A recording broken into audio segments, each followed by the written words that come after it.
5 বছর আগে আমি নাচতাম। যখন আমি ক্লাস 10-এ পড়তাম আমি ক্রিকেট খেলতাম।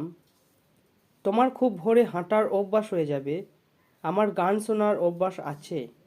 তো ফ্রেন্ড, এই ধরনের সেন্টেন্সেস আমরা আমাদের ডেলি লাইফে প্রায় ইউজ করে থাকি। তো এই ধরনের সেন্টেন্সেস আমরা ইংরেজিতে কীভাবে বলবো, চলো তা আজকে আমরা এই ভিডিওতে শিখব। আজকে আমি তোমাদের জন্য 3টি স্ট্রাকচার নিয়ে এসেছি। তো চলো প্রথম স্ট্রাকচারটি দেখে নেওয়া যাক। যখন আমরা অতীতে কোনো কিছু করার অভ্যাস ছিল বোঝাবো, কিন্তু এখন আর নেই, তখন আমরা ইউজ করব ইউজ টু। তো চলো সেন্টেন্স স্ট্রাকচার এবার দেখে নেওয়া যাক। সেন্টেন্স স্ট্রাকচারটি হচ্ছে subject plus use to plus verb 1 plus object. 5 বছর আগে আমি নাচতাম। I use to dance 5 years ago. 6 বছর আগে আমি গান করতাম। 6 years ago I used to sing. আগে আমি ধূমপান করতাম। I used to smoke earlier. যখন আমি ক্লাস 10-এ পড়তাম আমি ক্রিকেট খেলতাম। When I was in class 10 I used to play cricket. আমি একজন ভালো ছাত্র ছিলাম। I used to be a good student. 1 বছর আগে আমার বড় চুল ছিল। 1 year ago I used to have long hair. এবার আমরা নেগেটিভ সেন্টেন্স দেখে নেব। আমি যখন ক্লাস 10-এ ছিলাম আমি ক্রিকেট খেলতাম না। When I was in class 10 I didn't used to play cricket. এখানে কিন্তু ইউজ টু হয়নি, ইউজ টু হয়েছে। নেগেটিভ সেন্টেন্সে ডিড ডাজ ডু থাকলে ইউজ টু হবে। এবার চলো পরের স্ট্রাকচারটি দেখে নেওয়া যাক।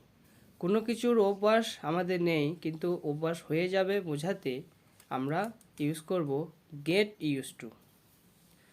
এবার চলো সেন্টেন্স স্ট্রাকচার দেখে নিই। সেন্টেন্স স্ট্রাকচারটি হচ্ছে subject plus helping verb plus get use to plus object অথবা ভার্ব প্লাস আইএনজি। আমার ভিডিও তৈরি করার অভ্যাস হয়ে গেছে। I have got use to making videos. আমার চা খাবার অভ্যাস হয়নি। I have not got used to taking tea. আমার অভ্যাস হয়ে গেছে ভিডিও দেখার। I have got used to watching videos. তোমার খুব ভোরে হাঁটার অভ্যাস হয়ে যাবে।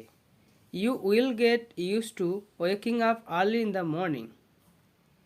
এবার পরের স্ট্রাকচারটি হচ্ছে কোনো কিছু অভ্যাস আছে বোঝালে আমরা ইউজ করব am, is, are, used to.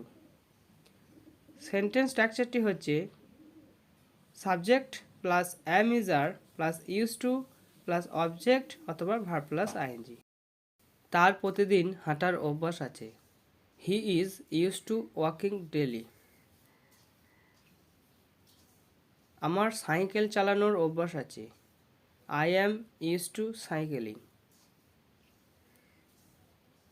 আমার নাচার অভ্যাস আছে। I am used to dancing.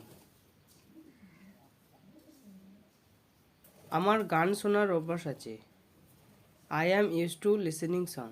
আমরা কিন্তু আর একভাবে বলতে পারি I am in the habit of listening song. তোমার কি টিভি দেখার অভ্যাস আছে? Are you use to watching TV? So আজকের ভিডিওটি এই পর্যন্তই। Thank you for watching. Like, share and subscribe for more video.